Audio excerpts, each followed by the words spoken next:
ज़ैनब के पापा बकरा ईद स्पेशल। अरशद साहब घर में दाखिल हुए तो देखा कि ज़ैनब और मोहम्मद सहन में खेल रहे थे।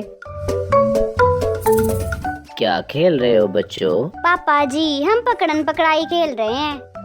कि इतने में दुआ भी वहाँ पे आ गई। पापा जी, ज़ैनब भाभी और मोहम्मद भाई मुझे नहीं खिला रहे अपने साथ। क्यों भाई ज़ैनब और मोहम्मद क्यों नहीं खिला रहे आप दुआ को अपने साथ? पापा जी, दुआ बहुत चीटिंग करती है। पापा जी, ज़ैनब भाभी झूठ बोल रही है, मैं कोई टीचिंग नहीं करती। दुआ के मुंह से चीटिंग की जगह टीचिंग सुनकर सब हंस पड़े। अच्छा, ये बताओ तुम्हारी मम्मा कहाँ है? दुआ की मम्मा, दुआ के पापा आपको बुला रहे हैं।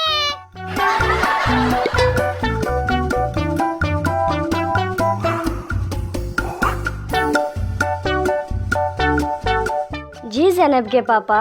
बेगम, वो जो हमारे पड़ोसी है ना रशीद मियाँ, मुझे उनके साथ किसी काम से दूसरे गांव जाना है। शाम तक वापस आ जाऊंगा। लेकिन ज़ैनब के पापा, शाम को तो आपने मंडी जाना था ना, बच्चों के साथ बकरा लेने। ओह हाँ, बकरा लेने जाना है पापा जी। और हमने ज़ैनब भाभी और मोहम्मद भाई को साथ नहीं लेके जाना।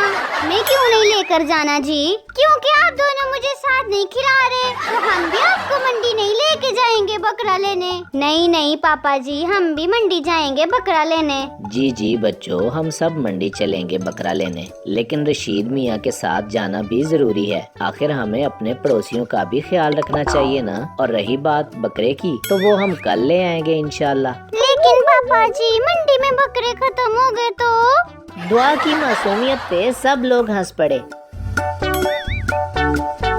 दूसरी तरफ रशीद मियाँ अपने सोते हुए पुत्र अकरम को आवाजें दे रहे थे। ओ उठ जा नालायक, ओ कब तक सोएगा? इतने में उनकी बीवी बोली, अजी सोने दीजिए ना बच्चे को। ओ कौन सा बच्चा? तुम्हारे जवान पुत्र की बस हरकतें ही बच्चों वाली हैं। इतने में अकरम आंखें मलता हुआ वहाँ पे आ गया।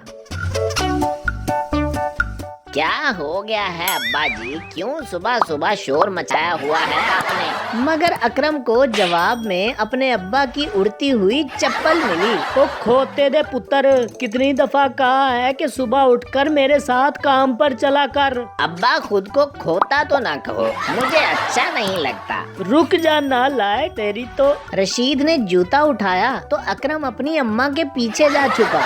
अजी छोड़िए ना, क्यों बच्चे को मारते हो? कान खोलकर मेरी बात सुनो। मुझे अरशद साहब के साथ किसी काम से जाना है, तो बकरा मंडी से जाकर बकरा खरीद लाना। मैंने कमरे में 70,000 रुपए रख दिए हैं। अरे टेंशन ही ना ले अब्बा जी, सबसे अच्छा बकरा लेकर आऊंगा। हाँ, तो मैं कह रहा था कि ये पैसे अपनी अनीला, शीला, रुबीना पर खर्च मत कीजिए। मेरी मजबूरी है कि तुझ जैसे खोते को मंडी भेज रहा हूँ। रशीद साहब घर से बाहर निकले तो अरशद साहब सामने दिखाई दिए। अस्सलामुअलैकुम अरशद साहब।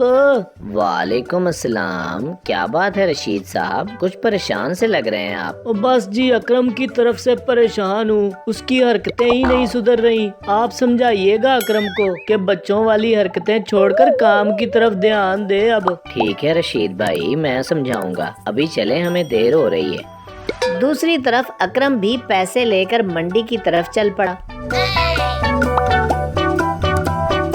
मगर रास्ते में उसे मिल गई नटखट फायजा। ओए होए सोने हो, कित्थे चले हो ते नाले कल्ले कल्ले हो? जहन्नम में जा रही हूँ, चलोगे? क्या हो गया है फायजा, इतना गुस्सा क्यों कर रही हो? और लस्सी के साथ रस खाने वाले चूचे, मुझे रास्ते में दोबारा मत रोकना। आखिर तू मेरे लिए कर ही क्या सकता है? देख फायजा, मैं तेरे लिए चांद तोड़ कर ला सकता हूँ। जाओ जाओ, चांद तोड़ने वाले बहुत देखे हैं। हाँ, अगर तुम्हारे कॉलेज की फीस भर सकता है तो बात कर। कोई मसला ही नहीं। बताओ कितने पैसे चाहिए? 50,000 दे दो, मेरी अगली पिछली कॉलेज की फीस क्लियर हो जाएगी। 50,000? अगर तेरे बस का काम नहीं तो चल रास्ता नाप अपना। ये सुनकर अकरम सोच में पड़ गया।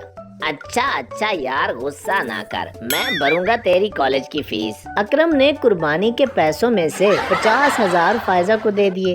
चल ठीक है, चलती हूँ मैं। फायजा चली गई तो अकरम गाना गाने लगा। तुझे देखा तो ये जाना सनम, प्यार होता है दीवाना सनम। के इतने में अब्बा का फोन आ गया। हाँ जी पुत्र जी, बकरा ले लिया वा। हाँ जी अब्बा जी, बस ले लिया। आपको सेल्फी भेजता हूँ अपने बकरे के साथ। अच्छा चल भेज अपनी सेल्फी बकरे के साथ। फोन बंद करके अकरम ने बकरा मंडी की तरफ दौड़ लगाई।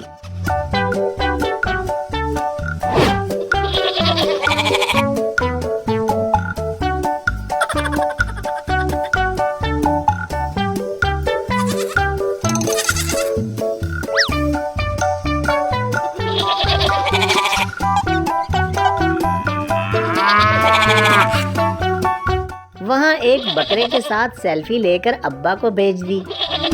भाई साहब, इस बकरे का क्या रेट है? 70,000 रुपए।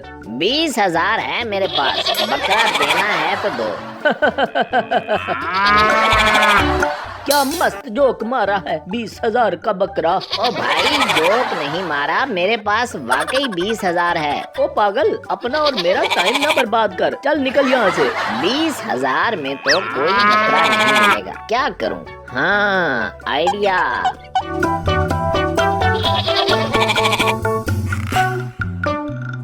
शाम हुई तो अकरम लंगड़ा कर चलता हुआ घर पहुंचा। सामने ही अरशद साहब और रशीद मियाँ बैठे चाय पी रहे थे। अम्मा, ओ अम्मा, देख तेरे पुत्र का क्या हाल हो गया है। हाय की होया, तू सुबह तो चंगा भला गया था।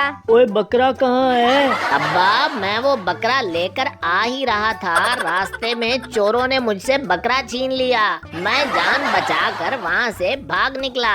शुक्र करे रशीद भाई, अकरम बेटे की जान बच गई। आजकल हालात बहुत खराब है। ओ बेड़ा तर जाए उन जालिमों का, तो मेरे 70,000 डुबो दिए। आप अल्लाह का शुक्र करें कि अकरम की जान बच गई है। इतने में घर में फायजा दाखिल हुई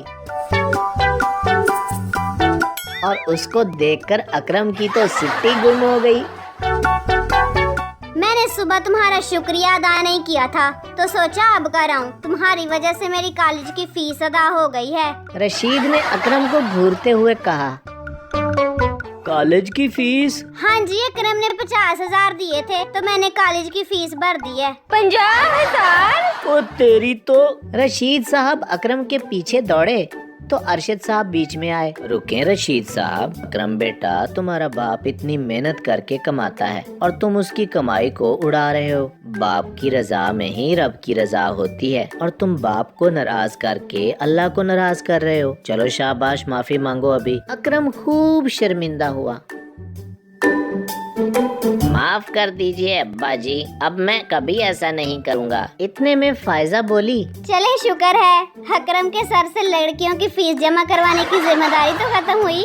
फायजा की बात सुनकर सब हंस पड़े।